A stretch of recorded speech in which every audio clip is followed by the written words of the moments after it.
Subscribe करें और bell दबाएं ताकि कोई खबर रह न जाए।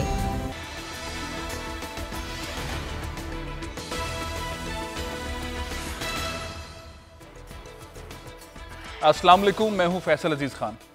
सेनेट के हंगामा खेज इंतखाबात हो गए। जिसने जीतना था जीत लिया, जिसने पैसे चलाए उसने पैसे चला दिए। पूरी कौम को पता है पैसे चलें, सबको पता है पैसे चलें। जो बड़ी पोजीशन पे लोग बैठे हैं उनको भी पता है, आम आदमी को भी पता है। जो मुर्गी बेच रहा है 400 किलो 500 रुपए किलो उसको भी पता है।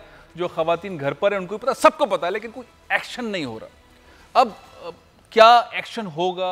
जो हार गए हैं वो अदालतों में जाएंगे, अदालतें इसके ऊपर क्या फैसला देंगी? पार्लियामेंट के अंदर होने वाली चीज़ों को अदालत में ले जाया जा सकता है या नहीं, इस पर भी हम बात करेंगे। दूसरा मामला ये है कि भाई अब हो गया इलेक्शन, महंगाई को कंट्रोल करने के लिए इमरान खान साहब तवज्जो देंगे, चार सीएम हैं वो तवज्जो देंगे। ये महंगाई खुद ब खुद ऊपर जा रही है, सरकारी रेट महंगाई के कुछ और है, और जो लोग खरीद रहे हैं वो उसको कौन कंट्रोल करेगा? ये जो गवर्नेंस मैनेजमेंट के इश्यूज हैं इसको कौन हैंडल करेगा, इसको कौन एड्रेस करेगा? फिर एक और चीज़ है, मईशत को आगे बढ़ाने का जो एक सिलसिला चलाया था इमरान खान साहब ने, ये जो पूरे कोई 1 महीना गुजार दिया, अब उस फेज से बाहर आ गए हैं।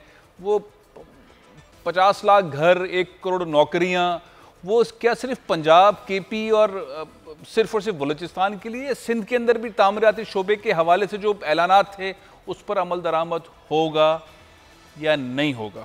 लेकिन सबसे पहले मैं मामला यह है कि मरियम साहिबा की गिरफ्तारी से मुतालिक नैब चाहती है कि उन्होंने ज़मानत हासिल की, और ज़मानत हासिल करने के बाद रियासती इदारों के ऊपर हमले कर रही हैं और नैब के साथ ताउन नहीं कर रही हैं। जो कागजात नैब मांग रहा है वो उन्हें मुहैया नहीं कर रही हैं। जो गुफ्तगू उनके साथ होनी चाहिए उसके ऊपर उनके जाले आ जाते हैं और मामला बढ़ नहीं रहा। तो क्या मरियम नवाज़ अब गिरफ्तार होने वाली हैं, गिरफ्तारी दे देंगी? तो पीडीएम का जो मार्च है इस्लामाबाद का वो होगा नहीं होगा? आज की सबसे बड़ी खबर यह है कि नैब चाहती है कि जो ज़मानत पर मरियम साहिबा को बाहर रखा गया है अब वो बाहर ना रहें, नैब की तहवील में आ जाएं। मेरे साथ सीनियर कानूनदान अजहर सिद्दीक साहब मौजूद हैं।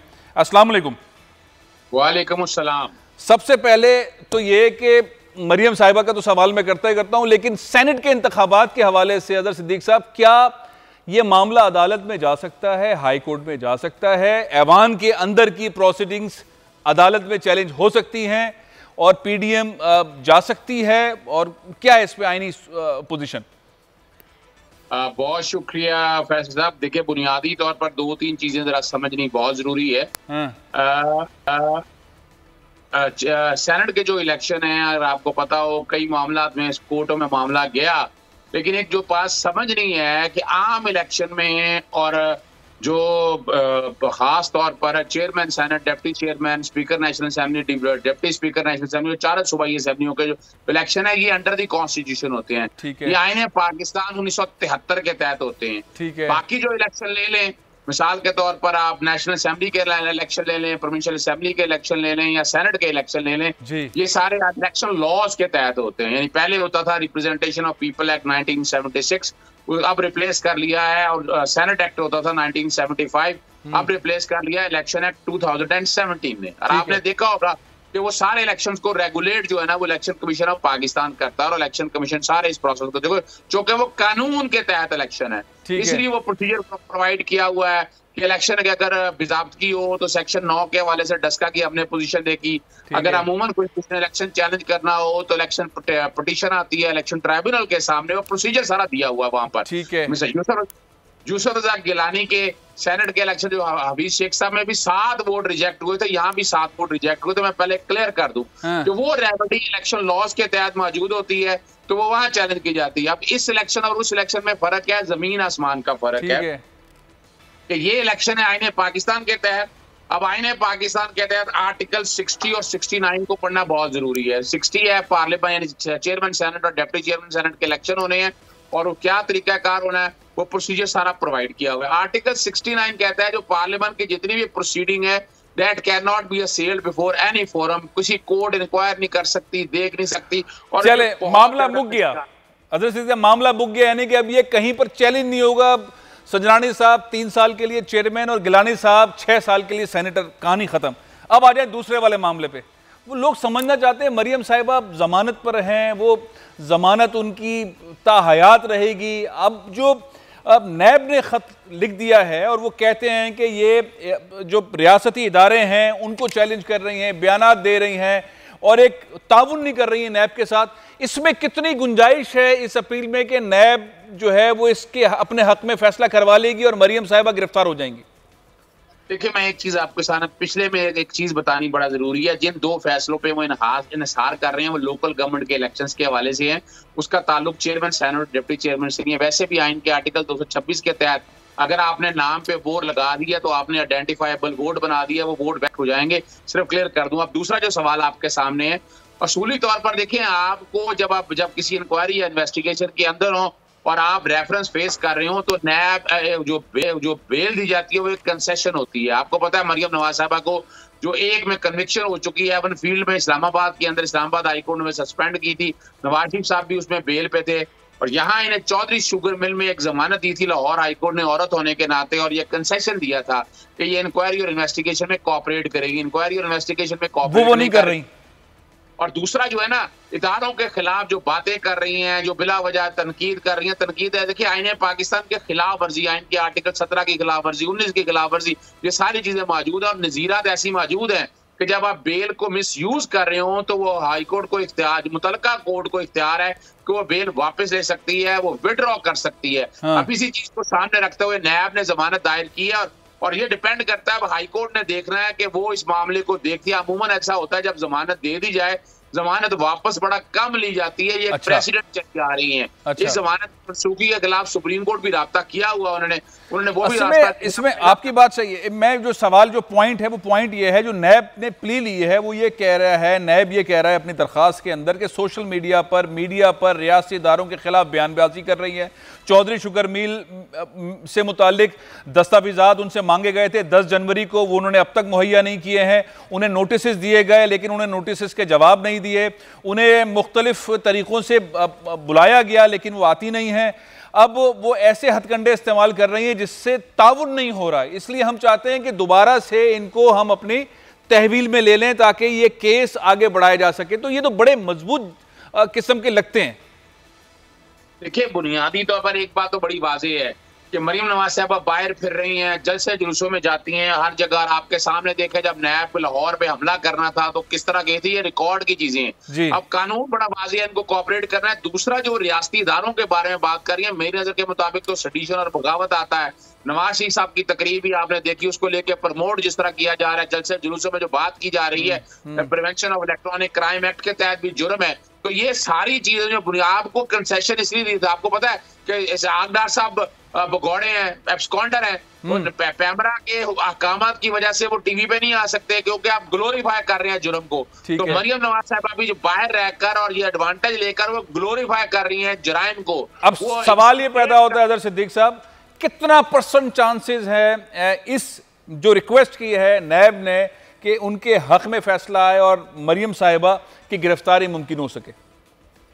देखिए, ये जब हाई कोर्ट अगर जमानत वापस लेती है तो फिर गिरफ्तारी मुमकिन है। जब तक जमानत वापस नहीं लेती है तब तक गिरफ्तारी उसी का पूछ रहा हूं ना, कितने % चांसेस हैं? देखिए मैं जहां तक बेल एक दफा दे दी जाए, बेल वापस लेने में बड़े प्रिंसिपली एंटायरली चलो ठीक है। फिर इसका मतलब ये वादा सिद्दीक साहब के ठीक है, कौमी रियासती इदारों को भी निशाना बनाएं, नैब के कानून को भी ना माने, हाजिर भी ना हो, कागजात भी ना दें, नोटिस का जवाब भी ना दें, मीडिया पे भी बात करें, सोशल मीडिया पे भी बात करें और लगे रहें। इसका मतलब ये है कि कोई मसला नहीं है, बस अदालत जो है वो रिलीफ नहीं, ये बात नहीं है। ये बात नहीं है। फैसला असूली तौर पर ये हाई कोर्ट को देखना है। एलिगेशन बड़े सीरियस है इस पे। असूली तौर पर तो जमानत मनसूखी बनती है, जमानत विड्रॉ करनी बनती है। लेकिन मैं प्रिंसिपल की बात कर रहा था। लेकिन ये डिपेंड करता है ना कि हमारे यहाँ अदालतों का एक थोड़ा सा एक प्रोसीजर ऐसा चला जा रहा है, वो जो समझती हैं कि ये पॉलिटिकल स्पीच है। ये पॉलिटिकल स्पीच नहीं है, ये बाकायदा नजर आ रही है, इंटेंशन आ रही है। पॉलिटिकल स्पीच एक सियासी जमात दूसरी सियासी जमात के खिलाफ कर सकती है, लेकिन जब आप इदारों के खिलाफ बात करते हैं तो ये सियासी स्पीच को रियासत के खिलाफ हो जाती है। सही बात कह रहे हैं आप, बिल्कुल सही बात कह रहे हैं। बहुत बहुत शुक्रिया अजहर सिद्दीक साहब, बहुत बहुत शुक्रिया। यह है कि जब रियासती इदारों को टारगेट किया जाए और मुसलसल किया जाए, एक के बाद एक किया जाए, जलसों में किया जाए, रोज़ाना की बुनियाद पे किया जाए, ट्वीट्स की सूरत में किया जाए, और जब वो खुद करती हैं मरियम साहिबा तो फिर उनकी पूरी टीम, उनके रहनुमा सब करते हैं, टारगेट करते हैं, ऐसी सूरत में उनकी ज़मानत बरकरार रह सकती है। ये आम मामला नहीं है, थोड़ा से हटका है। और जो बात की जा रही है कि दस्तावेज़ात मौजूद नहीं है, नैब को जो मांगे जा रहे हैं वो नहीं दे रही हैं, साथ में ये जो उनको हाजिर करने के लिए कहा गया कि वो तशरीफ़ ले आएँ, वो आती नहीं हैं और ताउन नहीं कर रही हैं, तो नैब अब आखिर क्या करेगा, इस पर हम देखते हैं कि कोर्ट क्या फैसला करेगा। एक और मामला ये है कि हम देख रहे हैं मईशत की बेहतरी के लिए क्या इक़दामात हो रहे हैं। हम इलेक्शन, फिर धरने, फिर जुलूस, PDM के धरने, या फिर इस्लामाबाद मार्च वाला मामला है, इस सारे सिनेरियो में मईशत किस जगह पर है? ये जो बेरोजगारी वाला मामला है, ये किस जगह पर है? स्टॉक एक्सचेंज ने कुछ दिन तक मद्दी के बाद कल बड़ा अच्छा दिन एक गुजारा और तकरीबन 1000 पॉइंट से ज़्यादा का इजाफा हुआ। फिर एक मामला ये है कि हम जिन इमरान खान साहब ने एक बहुत बड़ा पैकेज दिया और वो पैकेज ऐसा था कि इमारतें बनाएं, घर बनाएं और बड़े पैमाने के ऊपर हाउसिंग प्रोजेक्ट्स शुरू हो गए। वो प्रोजेक्ट्स किस साइड पर हैं? वो पंजाब के अंदर तो हो रहे हैं लेकिन सिंध में नहीं हो रहे हैं, और सिंध हुकूमत ताउन नहीं कर रही है वज़ीर आज़म के इन सारे अहकामात से, और वो बहुत ही अजीब गरीब किस्म का मामला है। फिर साथ ही मईशत के मामला में रुकावट किस सतह की है? मेरे साथ FPCCI के साबिक नायब सदर डॉक्टर मिर्ज़ा इख्तियार बेग साहब इस वक्त मौजूद। बेग साहब अस्सलाम वालेकुम। नायब सदर था जी, नायब सदर थे। बेग साहब, ये जो सारी सूरत हाल इस वक्त आप देख रहे हैं, सेनेट के इंतखाबात हो गए, गुजर गए, जलसे जुलूस होते रहे, गैप है, बाद में भी होंगे, जमहूरियत का हुस्न होने भी चाहिए, लेकिन मईशत का जो रास्ता इमरान खान साहब ने अपने ऐलानात में, अपने खिताबात में, अपने इक़दामात के अंदर जाहिर करने की कोशिश की, क्या आप समझ रहे हैं कि पाकिस्तान उस सिमत जा रहा है, मईशत हमारी उस तरह से खड़ी हो रही है? कुछ इंडिकेटर्स तो बहुत पॉजिटिव हैं, जो स्टॉक एक्सचेंज है वो बड़ी पॉजिटिव जा रही है। देखिए, पहली चीज तो यह है कि जो भी चीजें अभी हो रही हैं, PDM के जो अमल है, रोड ऑफ एक्शन है, रोड मैप जो उन्होंने दिया, उसके आगे का भी कि जिसमें धरने और जलसे जुलूस से लॉन्ग मार्च शामिल है, तो ये सब चीजों को देखते हुए मुझे तो सियासी इस्तेकाम नजर नहीं आ रहा है। सिचुएशन टर्मोइल ही रहेगी और आप देखिए उसका डायरेक्ट असर पड़ता है जिस दिन आपने मईशत के ऊपर। आपने देखा कि जिस दिन वो जीते हैं साहब, उस दिन फिर स्टॉक ब्रेक हुआ। फिर जब यहाँ पे ये जीत गए चेयरमैन सेनेट साहब संजरानी साहब, तो दोबारा 1000 पॉइंट जो है वो ऊपर चला गया। आप बिल्कुल डायरेक्ट राब्ता है, एक मुंसलिक है मईशत जो है सियासी इस्तेकाम से, और सियासी इस्तेकाम के माने मुल्क में पॉलिटिकल स्टेबिलिटी नजर आए, कोई जलसे जुलूस, धरना, इस तरह की चीजें ना हो, तो फिर जाके सरमायाकार जेब में हाथ डालता है। बल्कि बैरूनी सरमायाकार भी देखते हैं और वेट एंड सी में चले जाते हैं कि वेट एंड सी में 1 महीने का हो सकता है, 2 महीने के, 6 महीने या साल का भी हो जाता है। तो हमारी मईशत अफोर्ड ही नहीं कर सकती कि आप मुल्क में सियासी अदम इस्तेकाम हो और अनसर्टेनिटी हो।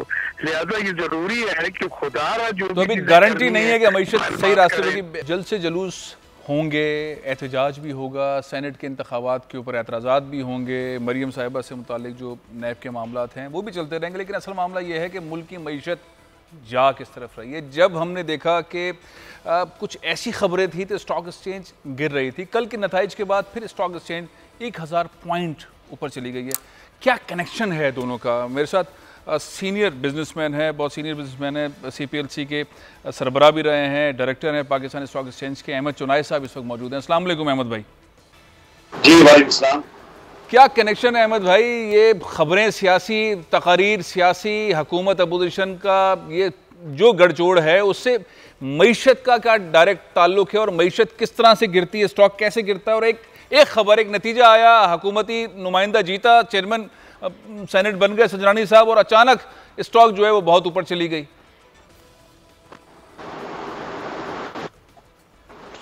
बिस्मिल्लाहिर्रहमानिर्रहीम। देखिए, जो आपने कहा कि कल की खबर आने के बाद जो है वो स्टॉक एक्सचेंज बढ़ गई, तो पहले स्टॉक एक्सचेंज बढ़ी और बाद में खबर आई है।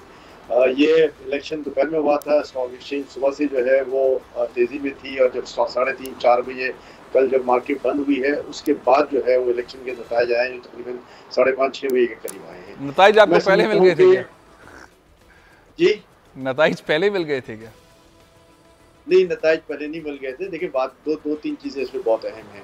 स्टॉक एक्सचेंज और बिलखुसूस पाकिस्तान का स्टॉक एक्सचेंज जो है वो बड़ी सेंसिटिव मार्केट है, और ये सेंसिटिव मार्केट इस सेंस में है कि जो भी मुल्क में होता है, कोई भी इशू मुल्क में आता है, चाहे वो पॉलिटिकल हो, चाहे क्लाइमेट वाइज हो, चाहे किसी भी वजह से हो, तो कहीं ना कहीं स्टॉक मार्केट जरूर अफेक्ट होती है। ये जो सिलसिले चल रहे हैं, एक बहुत ही गहरा तनाव है हुकूमत और अपोजिशन के दरमियान, और फिर बात पर जो है वो बहुत सारे इश्यूज जो हैं वो इरप्ट हो जाते हैं।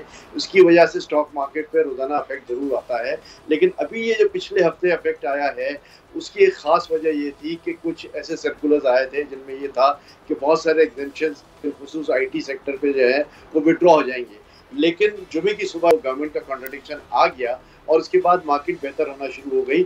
उसने सेनेट के इलेक्शन से जो है वो कोई बहुत ज्यादा खास तासुर नहीं लिया या उसका इंतजार नहीं किया, अगर आप ये बात देखें तो। अच्छा, दूसरी सबसे बड़ी बात यह है कि मार्केट में हमेशा ओवरबॉट पोजीशन भी होती है, जो जिसको बदला कहते हैं। बदला जो है नॉर्मल 10-12 अरब का होता है, वो 25-26 अरब का हो गया था। उसमें भी काफी लोगों ने जो है सेल आउट किया।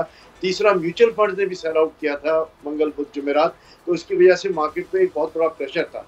लेकिन दोबारा फ्राइडे को बायर्स आ गए और मार्केट जो है वो बेहतर होती चली गई। अच्छा अहमद भाई, इस सियासत से एक चीज़ ये मैं हसन बख्शी साहब को भी प्रोग्राम में शामिल कर लेता हूँ, क्योंकि मैं एक बात करना चाह रहा हूँ। वो आबाद के साबिक चेयरमैन हैं, बड़े डेवलपर हैं पाकिस्तान के, और उस कमेटी के मेंबर रहे जो मुसलसल बात करते रहे।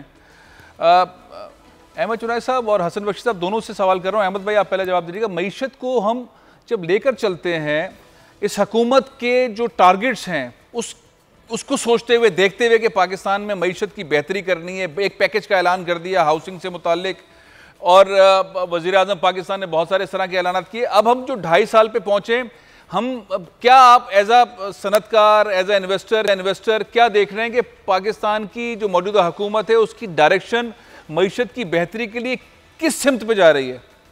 अहमद भाई, देखिए 2-3 चीज़ें बड़ी अहम हैं। ज़ाहिर है 6-8 महीने जब गवर्नमेंट आई तो उन्होंने जो है वो चीज़ों को स्टडी करना शुरू किया, मुख्तलिफ कमिटीज़ बनानी शुरू की, जो प्रॉब्लम्स थे उसको आइडेंटिफाई करना शुरू किया और लोगों को अपनी अपनी जगह प्लेस करने लगे। साल भर तकरीबन लग गया। इसके बाद पिछले तकरीबन 1.25 साल से जो पॉलिसीज़ हैं, मैं एज ए बिजनेसमैन या एज एन इंडस्ट्रियलिस्ट उसको लूँ तो वो बिल्कुल राइट डायरेक्शन में है कि जिस सेक्टर ने जो चाहा जाकर अपने हिसाब से अपनी चीज़ों को कन्विंस करवा कर अपने जो है वो रेगुलेशन बनवाए। और उन तमाम सेक्टर्स को आप देख लें, चाहे वो सिक्योरिटी मार्केट सेक्टर हो, चाहे वो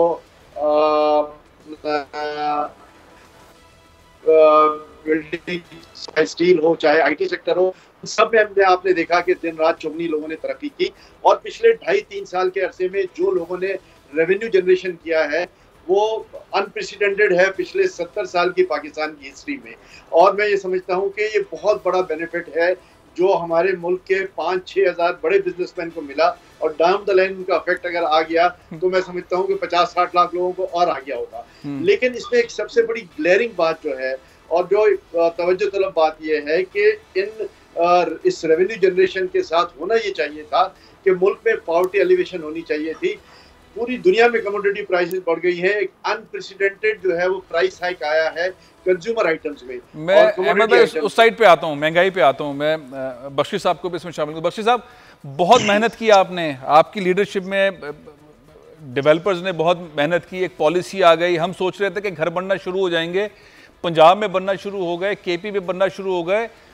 वो जो एक मामला था वफाक का और सिंध हुकूमत के दरमियान रिफ्ट, कराची में, सिंध में उस तरह से शुरू नहीं हुए। वज़ीर आज़म पाकिस्तान ने चंद रोज़ पहले इस बात को कहा भी। अब वजह क्या है, क्यों ये हम फल जो है वो सिंध की जानिब, कराची की जानिब हम नहीं देख रहे? बिस्मिल्लाहिर्रहमानिर्रहीम, बहुत बहुत शुक्रिया फैसल आपका। देखिए, मैं आपको बताऊं कि सबसे बड़ा जो पोटेंशियल है हाउसिंग और कंस्ट्रक्शन का वो पूरे पाकिस्तान में कराची में है। 80% जो वर्टिकल बिल्डिंगें बनती हैं वो कराची में बनती हैं, बिकती हैं, क्योंकि कराची के रहने वाले बिल्डिंगों में रहना जानते हैं और उसको पसंद भी करते हैं बनिस्बत पंजाब, और अब इस्लामाबाद में भी कुछ ट्रेंड शुरू हुआ है। बट बहुत ही अनफॉर्चुनेट है कि इतनी बड़ी पॉलिसी जो मैं समझता हूँ इस मुल्क का, सिर्फ कराची, सिंध और पूरे मुल्क का मुस्तकबिल चेंज कर सकती थी, उसकी पॉलिटिकल सेंसिटिविटीज़ की वजह से कराची में, सिंध में उसके मौसर असरात नहीं दिख रहे हैं। और उसकी वजह यह है कि कराची में पिछले 9 महीने में, जब से ये पॉलिसी आई थी 9-10 महीने हो गए, आज तक सिर्फ 33 अप्रूवल हुए हैं, जबकि हम समझते हैं कि 300 अप्रूवल हो जाने चाहिए थे। अच्छा, ये वजह क्या है? वजह क्या है हसन? देखिए, अगर क्या रुकावट है? ये वजह आपको पता है, वेस्टेड इंटरेस्ट है, कल्चर है। जब तक आप प्रॉपर व्हील नहीं लगाते, फाइल नहीं चलती है। ये एक कल्चर है अनफॉर्चुनेटली, और ये हकीकत है। पूरे पाकिस्तान में यही कल्चर था, मैं आपको बताऊं। बट हसन, मैं यहाँ से मैं चूंकि बार-बार प्रोग्राम के अंदर मैं आपसे ये सारा सिलसिला, आपसे भी और शेखानी साहब से भी और आरिफ जीवा साहब से भी बात करता रहा हूँ, मुसलसल एकेडी साहब से भी बात करता रहा हूँ, सारी चीज़ों पे। हम ये जो पैसों की बात करते थे कि पैसा चलता है, खुल के बात कर रहा हूँ कि हर जगह पे पैसा चलता है, तो सैनिक में भी चलता है, तो यहाँ पे भी बिल्डिंग के बराडे पे चलता है, कराची में। बिल्डिंग कंट्रोल के अंदर एक मामला था कि अब नहीं चलेगा, और कंप्यूटराइजेशन की बात हो रही थी, बात ये हो रही थी कि फौरन काम होंगे। यहाँ पर वो सिनेरियो वैसा का वैसा ही है, इस पॉलिसी आने से पहले का सिनेरियो और अब के सिनेरियो में कोई फर्क नहीं आया। जी, सिर्फ फर्क ये आया है कि जो हम कह रहे थे डिजिटलाइजेशन होना चाहिए प्रोसेस का, ये अपफ्रंट तो हो गया। यानी आप आज अपना नक्शा सॉफ्टवेयर के थ्रू सबमिट कर सकते हैं, पर पीछे का प्रोसेस वैसा का वैसे ही है, जिसपे मैं समझता हूँ 3-3 इंच का जंग लगा हुआ है।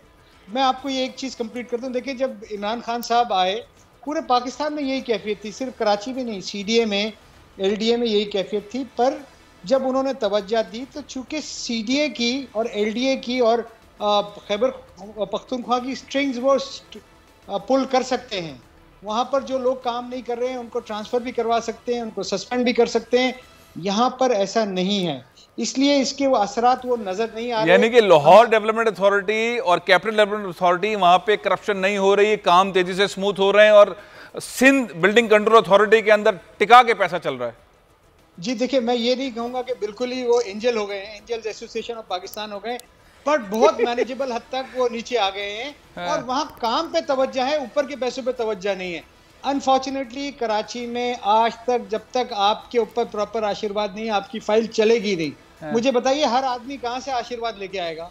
वो जगह बता दें, या फैसल वो आशीर्वाद की पोजीशन आप ले लें। मुझे तो समझ नहीं आता कि किस तरह हम समझाएं कि ये, अगर ये इंडस्ट्री चलेगी, ना सिर्फ कराची में रोजगार बढ़ेगा, सिंध में इंडस्ट्रियलाइजेशन बढ़ेगा, एक बहुत बड़ी इकोनॉमिक एक्टिविटी जनरेट होगी। लेकिन उसके लिए पॉलिटिकल जब तक सेटिंग नहीं होगी तब तक ये कुछ नहीं होगा। बहुत बहुत शुक्रिया अहमद चुनाय साहब, बहुत बहुत शुक्रिया हसन बख्शी साहब। ब्रेक के बाद हम महंगाई की बात करेंगे, महंगाई क्यों है।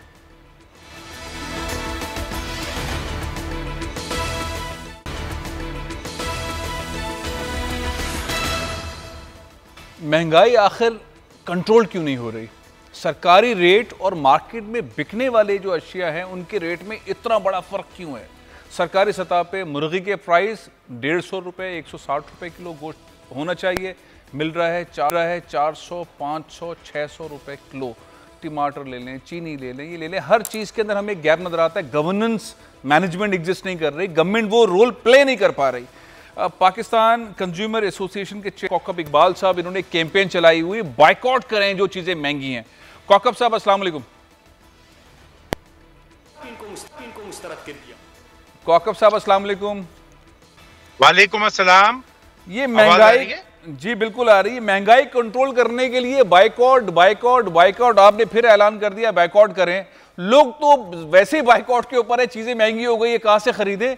ये जो गैप है, हुकूमत की जो गवर्नेंस मैनेजमेंट का गैप है, इसको हल करने के लिए क्या आपके पास फॉर्मूला है कौकब साहब?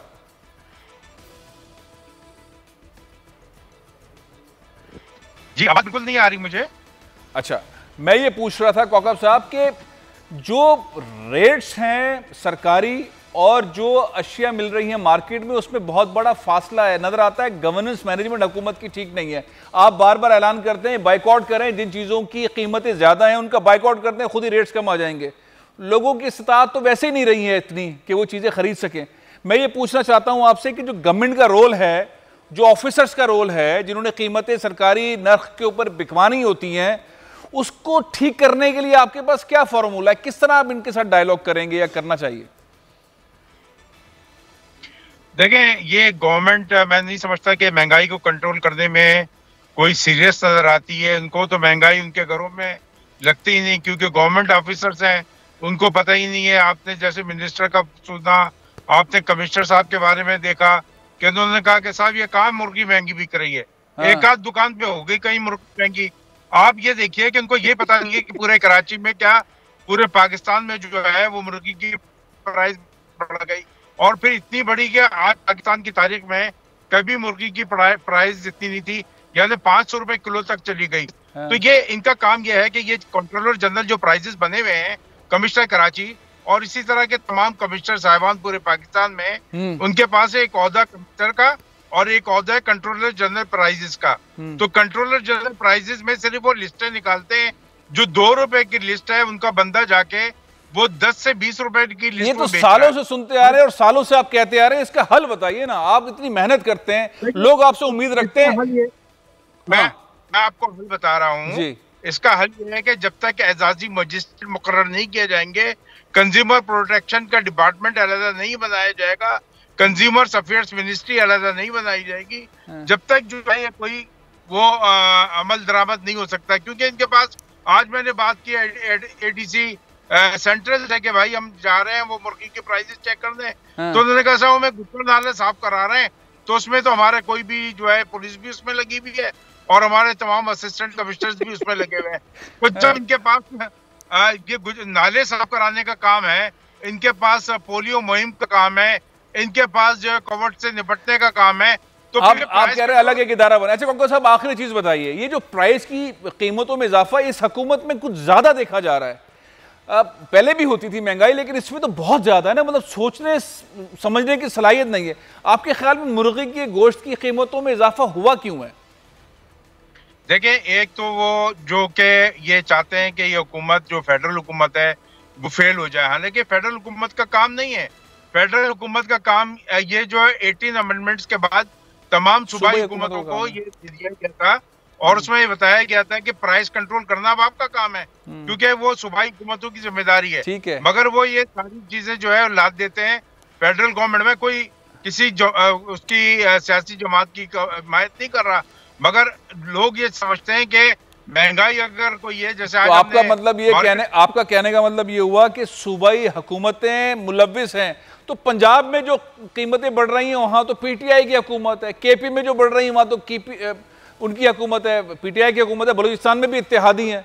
तो सिंध का मामला तो हाँ, तो प्राइस कंट्रोल करने वाली जो शख्सियत हैं वो तो पुराने वही उसमें लगे हुए हैं। अच्छा, वो तमाम अरबाब इख्तियार वही लोग हैं, वो उसको प्राइस कंट्रोल करना चाहते ही नहीं। तो मैं तो मामला आया ब्यूरोक्रेसी के ऊपर। बहुत बहुत शुक्रिया कौकब साहब ने बड़ा अहम पॉइंट बताया कि असल में ब्यूरोक्रेसी जो है वो पॉलिटिकल है, वो पिछली जो हुकूमतें हैं उनकी ब्यूरोक्रेसी है, और वो अफसर जो हैं वो बाद पीपल्स पार्टी के हुक्मरानों का, माजी के हुक्मरानों को जिन्होंने नौकरियां दी हैं, मियाँ साहब की बात मान रहे हैं। अब इसमें कितनी सच्चाई है, लेकिन बहरहाल हुकूमत की जो रिस्पॉन्सिबिलिटी बनती है कि जो सरकारी नर्ख हैं उसके ऊपर चीज़ें बिकें, लोगों के लिए आसानी पैदा हो। प्रोग्राम ये ख़त्म कर रहा हूँ, इंशाल्लाह कल फिर मुलाकात होगी। इजाज़त दीजिए।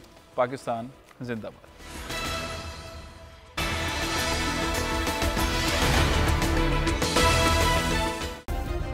सब्सक्राइब करें और बेल दबाएं ताकि कोई खबर रह न जाए।